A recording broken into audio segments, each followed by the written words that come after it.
15အလွိုင်းလေးတွေပြပေးပါအောင်ဆိုတော့ brother ကိုကျွန်တော်15အလွိုင်းလေးတွေပြပေးမယ်ဒါမီးမှောင်တဲ့အချိန်မှာကျွန်တော်အကြိုက်ဆုံးဝေလေးဟိုမှကြည့်ဒါမီးမှောင်နေတဲ့အချိန်မှာဒီလိုပုံစံမျိုးလေးပေါ်မယ်မီးလင်းဝိုင်းရင်ဘယ်လိုပုံစံမျိုးပေါ်မလဲဆိုတာလည်းကျွန်တော်ပြပေးမယ်မီးလင်းဝိုင်းရင်တော့သူကဒီလိုပုံစံမျိုးပြတယ်เนาะပုံစံတစ်မျိုးဖြစ်သွားတယ်အဲ့တော့သူကမိုက်တယ်တခြားဟာတွေလည်းအများကြီးရှိတယ်ကျွန်တော်မှ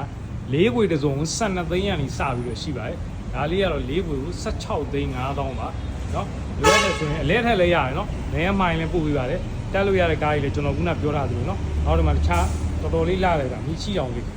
เนาะရိုးရိုးလေးပဲเนาะရိုးရိုးလေးပဲเนาะ lip လေးလည်းပါတယ်သူကလူချီကောင်းတယ်เนาะဟိုဘက်ဘေးက GR Sport လေးလည်းရောက်တာပဲเนาะအဲ့တော့ရှိတာတော့ design တွေကတော့အများကြီး old school ပုံစံသွားခြင်းလား BBS ပုံစံမျိုးလေးတွေလိုချင်လားဘယ်ကကြိုက်လဲကြိုက်တာ screen shot လေးရိုက်ပြီးသွားရင်เนาะ CB ကနေအလဲထက်လုပ်လို့ရတယ်12သိန်း73သိန်းကနေကျွန်တော်မှ20ကျော်30ကျော်လေးရှိပါတယ်အပေါ်ကဟာတွေဆိုရင်အစ်စ်တွေပါ